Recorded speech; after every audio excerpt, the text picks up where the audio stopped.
Hey there guys, this is me, Charm the Charmeleon, with FTL, or Faster Than Light. This is quite an interesting little game here. I say that about most games I play, but I really mean it for this one. It's sort of a roguelike, combined with a space sim, combined with a tactical game, combined with an RPG, with upgrade systems and all. It's really hard to really know what to call this. It's, I've played about 4 rounds now. And if you die in this game, you have to start over from the beginning, which is the roguelike element mainly. It's really fun though, considering it has that, and I don't generally like that element in a video game. It's also very randomized. You never know what'll happen in a game. I'll get into more details in a bit, but I do have to thank In-Game Enigma and Boon Noob for being the ones that suggested I play this. Let's start up with the tutorial. I could go over the basics in the main game, but I think the tutorial generally does it better anyways. So, we are the captain of a Federation starship on a very important mission. The Federation is currently being torn apart by vicious rebels. Your ship is carrying vital data to the defense of the Federation. We have to travel through dangerous sectors with the rebel fleet in hot pursuit the whole time. You gotta get to the exit beacon of each sector before the rebels can catch us. This is a starting ship, which we will also use in the main game, known as the Kestrel, but I'll probably rename it. The circular icons at the bottom of the screen are the primary subsystems. That's these 5 things here. Systems use power from the reactor, as pointed by the arrow. We can upgrade the reactor to have more power. Pretty simple. These are the subsystems, which are less important and don't actually require reactor power, which is very nice. Saves energy, I'll just say that. They're also not as useful though, so there's that as well. So we can hover over icons to get more information about these systems. Let's go ahead and get information. The 5 main systems are shields, which basically give us a shield to absorb damage for us. Pretty simple as that. We can upgrade the shields. We only have 1 right now, and that's how you start a game. But you can get up to 4 if you have enough energy and shield points, or not shield points, but enough energy and scrap to spend on more shield units. Next is engines. This is also pretty self-explanatory. They power up our jump drive so we can jump from point to point faster as our engines are upgraded. They also increase the chance of dodge as we upgrade them. Because we can sometimes dodge an attack by vrooming around it. Vroom. It's random though, so you gotta be mindful of that. Not rely on it too much. Oxygen is a pretty valuable system, as you might imagine. In fact, I dare say that most people need oxygen. This system replenishes oxygen in the ship if you happen to lose any from, say, a hull breach or, well, there's multiple ways really, such as the oxygen system going down for a while. Upgrading the oxygen will allow you to replenish oxygen faster. That's about all it does.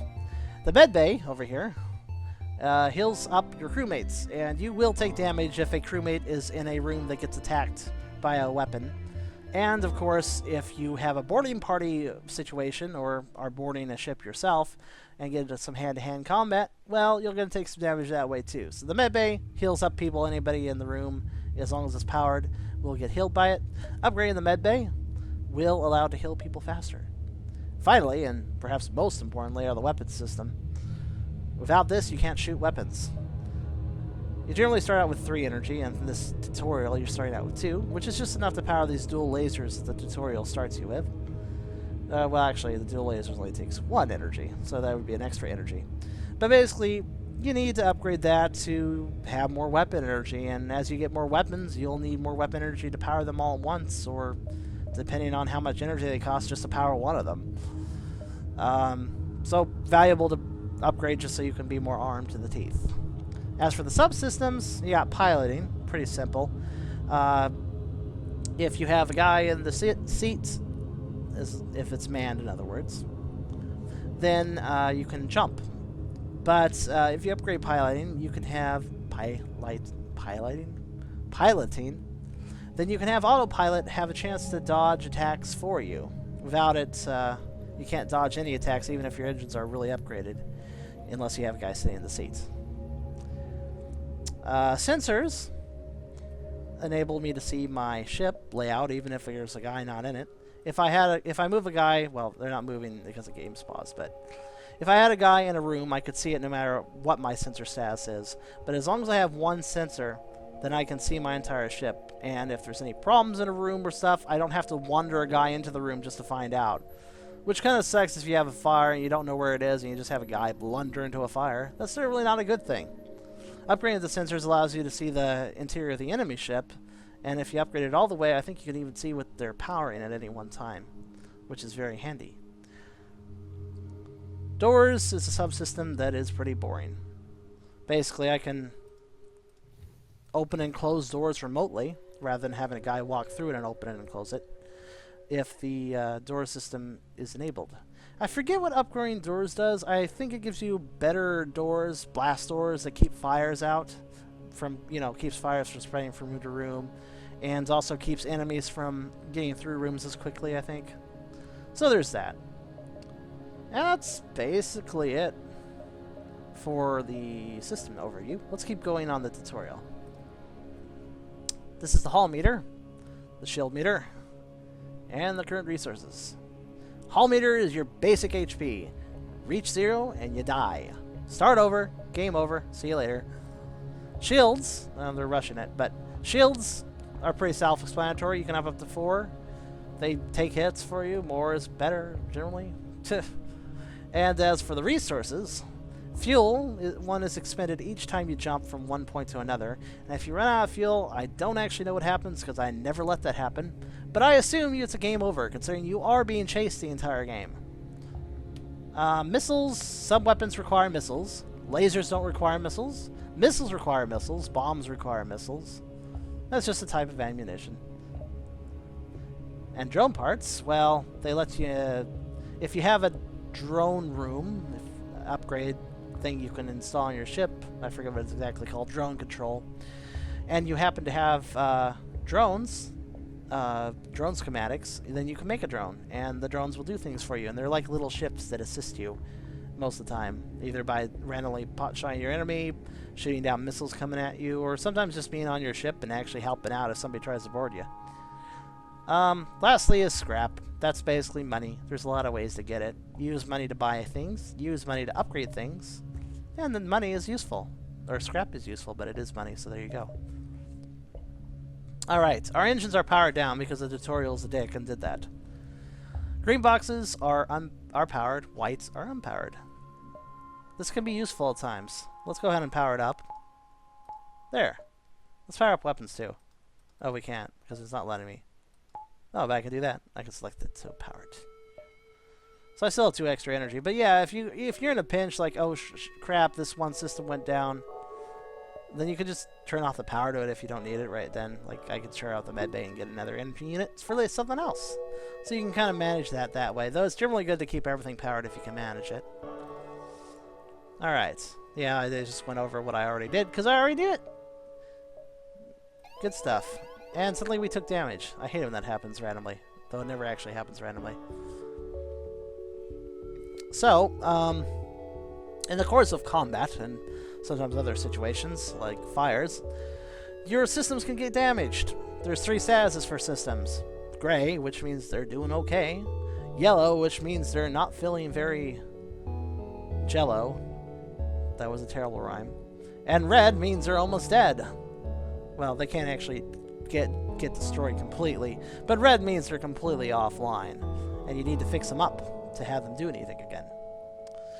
Yellow gives them half functionality, so generally, like, if you have weapons at half, that means, well, here's the yellow can't talk. Here's the yellow symbol, which generally happens when you have something at half capacity, or it's half damaged, basically. And it's only half functional, so like if you have 2 shield units and your shield unit generator gets half destroyed, then you can only have 1 shield. So yeah, just fix things.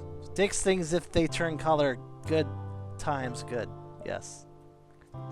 So, you can't fix the hull. Well, not usually yourself. Some drones will do it for you. But we can fix subsystems and systems that get damaged by just sending a guy into the room, and they'll fix it. If we send 2 guys, it'll fix faster. You can see the fix right down here. It'll fix a lot faster because I put 2 guys in there. Now, guys, it is good to put a guy in a room with a fire because they can fight it with a fire extinguisher. They'll just take damage while they do it, so you gotta be careful. Low oxygen will also hurt people, as it says over there. I'm just gonna put people in rooms. I like doing that. So, systems will automatically repair themselves when you repair them. That's always a good thing. And systems can also be manned by crew members, which I just did, as you notice. Let me move the guy out of shield room. You can see that that icon is now blacked out, but if I put him back in, it'll be white again.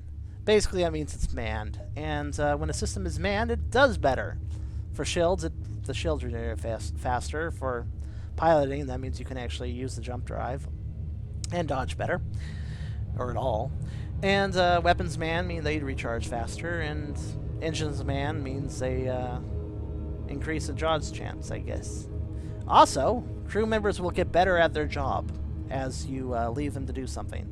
Ziermir here was helping with the repair, so he actually has a higher repair skill now. If this bar reaches all the way, it's not completely full. There's more colors it can fill up with, but if a bar fills, then they get more proficient at doing that, and that's a good thing.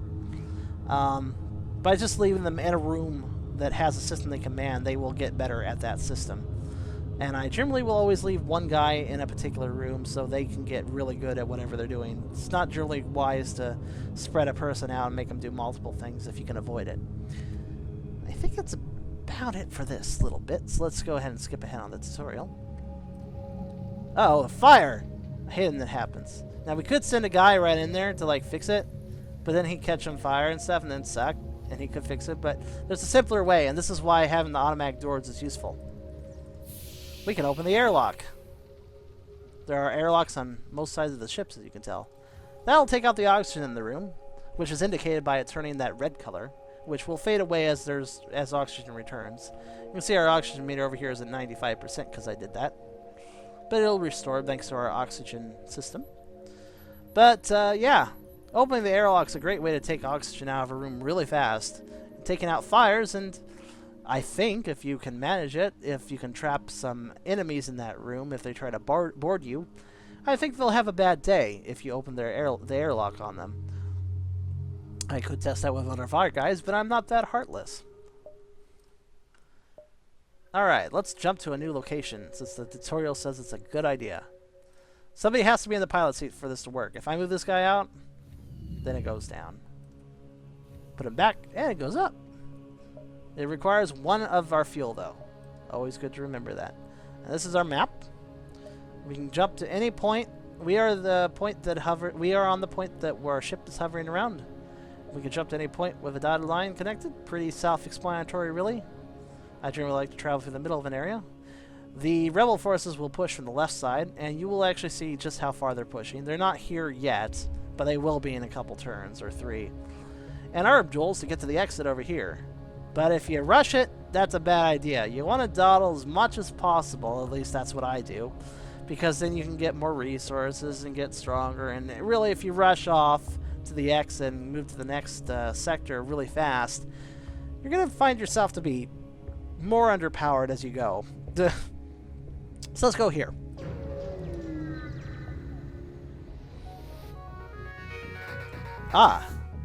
Every location will have an event, or some places will have nothing really to talk about, and you just jump somewhere else again. So, a weak pirate ship is trying to destroy you. We can, well, this says right here. We'll get choices in a lot of situations. Sometimes we get a special blue choice, which requires you have certain upgrades and equipment, as it says, and it's usually a good idea. But we're just going to fight these guys. We can pause, which is what it's asking me to do. It's asking me to power my weapons. I did that earlier, but it's good to power weapons. Our weapons are charging up, as you can see. The bar is half full. When you start combat, weapons will not be fully charged right off the bat, unless you have a certain special upgrade, which I'll try to get. Random chance, so I can never guarantee anything, but I like it. If it's possible to get it, I will. When this is all the way powered up, and I'll go ahead and target right now. We can target, we can choose to target, or we can choose just to auto-fire. I always target, though, because, well, let's take a look here. They got the same subsystems as us, and we know what the functionality of everything is. So we also know what's good to hit. I like to target weapon systems. Some people might decide to shoot the shields first, but that's what I like to do. But, as you can see, our 2-shot laser cannot get through the enemy's shields because they have level 2 shields. That means that if our shots don't miss, both shots will hit the shields, take out the shields, and do no damage to the actual ship. This isn't a good thing. However, with his weak weapon, he can't get through our shield either. I think. Yeah, see? He only has a 1-shot weapon, and we have a 1 shield, so that kind of nullifies everything. It's kind of a standstill at that point. But we just got a missile launcher for some reason. Missile launchers are awesome. They require ammunition, but they also pierce through a shield. So, I'll just use that on the weapons room. And here's what I'm going to do, actually. I'm not going to shoot just yet. So, let's see, how do you disable that? I'm trying to remember now. There, that's how. Okay. You may notice the lasers charge a lot faster than the Artemis, partly because they got a head start, and partly because their meter is actually smaller. Weapons will have different amounts of charge. Since I like to plan my weapons to shoot at the same time, which now they're green, they can shoot at the same time. So here's what I'm going to do. I'm going to shoot the Artemis ahead of the lasers.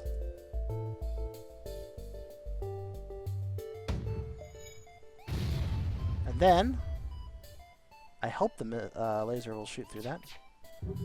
Well, it won't in this case because of the amount of blah blah blah. I was wrong. Hate me. But if I target the shield system, I can worry about that shield later. Or not worry about it at all. Boop.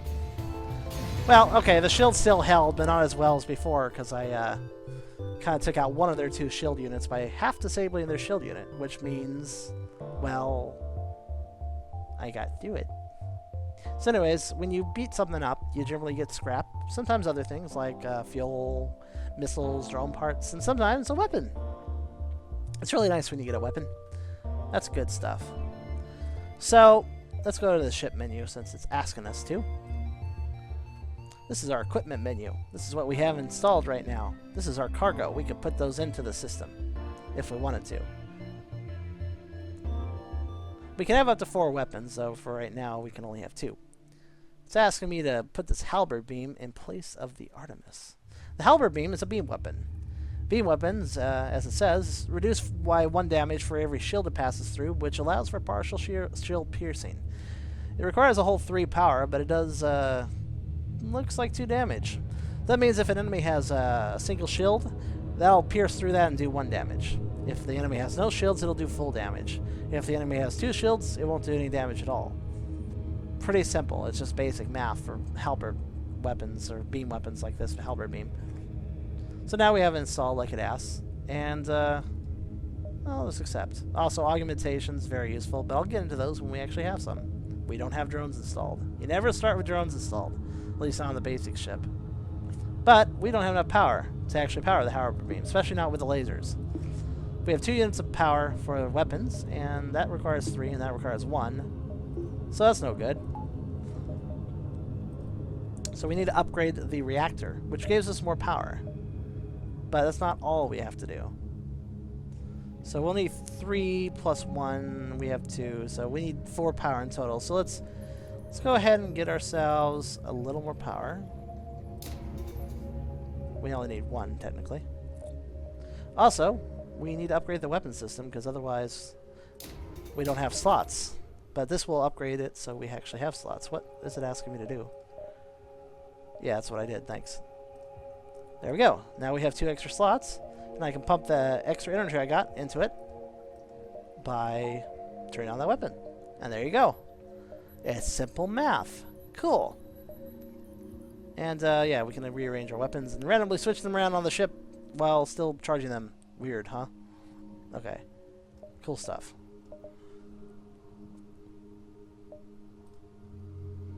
We will generally, especially once we have more weapons, we'll want to power up some, depower others, depending on what our needs are. Well, that's basically it for the tutorial and the basics, and I think that goes over things pretty well. That may have taken a little bit of time, but it helps you understand what I'm doing.